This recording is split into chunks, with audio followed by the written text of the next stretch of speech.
Good morning, everybody. On this Monday, Tiff is off today. Katrina Cravey looking all bright and sassy, filling in for her, hanging out with me. How you doing, Kat? I'm good. It's Monday. Woo! Yeah, we got to look at it positively, right? Right, exactly. Don't want to start the week on a negative note. Exactly. Speaking of that, I want to talk about something I read about how to break bad habits in 3 easy steps. I think it's funny anytime you say you're going to break a bad habit and it's going to be easy. Right, exactly. What if you enjoy that bad habit? Usually we do. Right? Somehow it feeds us, right? So this is from Wendy Wood. She's a social psychologist at I'm wondering if you've ever heard of this college, the University of Southern California. I have. USC. Fight on. What is Fight it? on. The Trojans? Is that the mascot? They're the Trojans? Okay, so she authored this article. It's called Good Habits, Bad Habits, The Science of Making Positive Changes That Stick.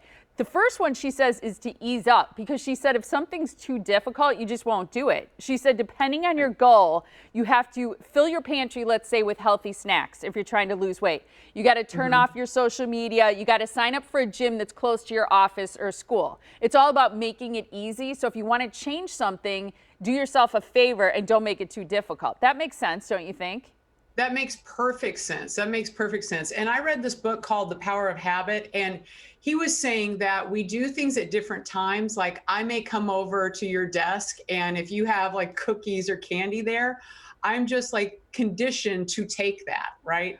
It's kind of like when I come home from work, I don't know about you, but like I go straight to the pantry. Yes. And I know I shouldn't. I know I should turn away. Yeah. But there's something about like I want something salty, but you need to break that timing habit. Yeah, the other thing she says is to make it enjoyable. And I think this is so true, because I wanted to move more and just get more exercise in.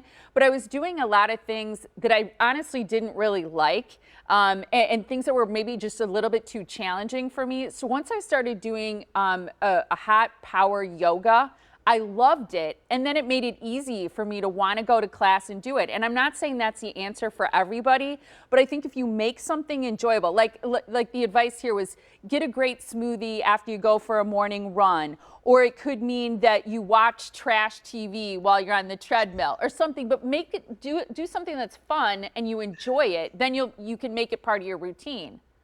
Yeah, it's so funny that you talk about trash TV on the treadmill, because that's what I did this morning. No way. Yeah, exactly. And it's like, well, I watched a couple different shows, but Ugly Betty is back on Prime. And so it's just one of those things, like it makes me giggle. And it's something that I wouldn't normally watch. Like it's been years since I ever watched that series, but now I'm like back into it. And I can be on the treadmill, no problem. Good for you. Because I'm enjoying the show. I love thinking about my kitty cat watching trash TV, just sweating it out.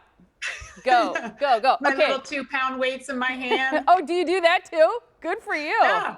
And then you box it out. So how many days do you think it takes to make something, to change a habit? How many days to change a habit?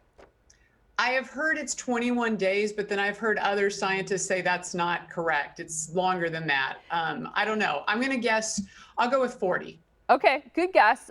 It's actually 66, according to this social psychologist.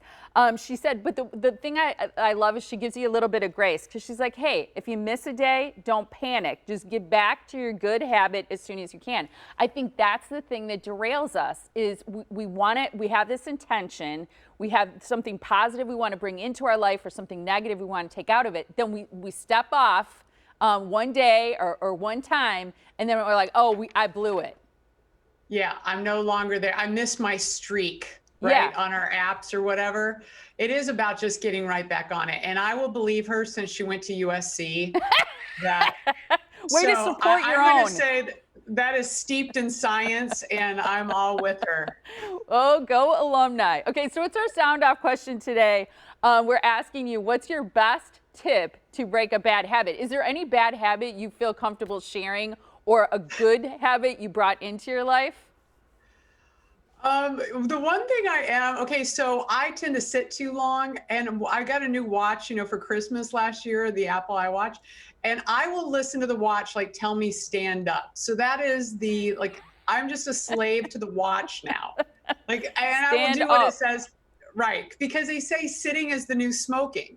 So Oh, I guess if you were going to say I had a bad habit, I was smoking a lot sitting down. I I got it. Not literally, but yeah, they also say loneliness is the new smoking because it's so detrimental to our health. But I love when they put it in that context, whether it's sitting too long or being lonely and isolated. Those are the things that are really bad for our health. Right. And they So always tie it back to smoking. But yeah, I know how hard it is for people to break those bad habits. My grandfather was a smoker, and I know that he would have given anything to have quit earlier. yeah. So I it's really difficult. It is very hard. I have a smoker in my life too. I won't call that person out, but it is such a tough habit. And some people give it up and go back to it, which makes it so hard. I'm not going to ask you to stand up right now before we go because I'm afraid you're wearing like something No, I'm crazy. standing up. I'm already standing Oh, up. you are? Yeah. I like to have energy. Oh, so you're standing in your office. I didn't know that. Yeah, I'm standing up. But if you're going to ask me like what I'm wearing underneath, then don't, because just imagine like PJs and bear claw slippers. I like that. Thanks for leaving us with that visual, Kat, and thanks for joining us. It was a blast to see you. Yeah, good to see you too, buddy. Have a great day. You too. Gorgeous as always. I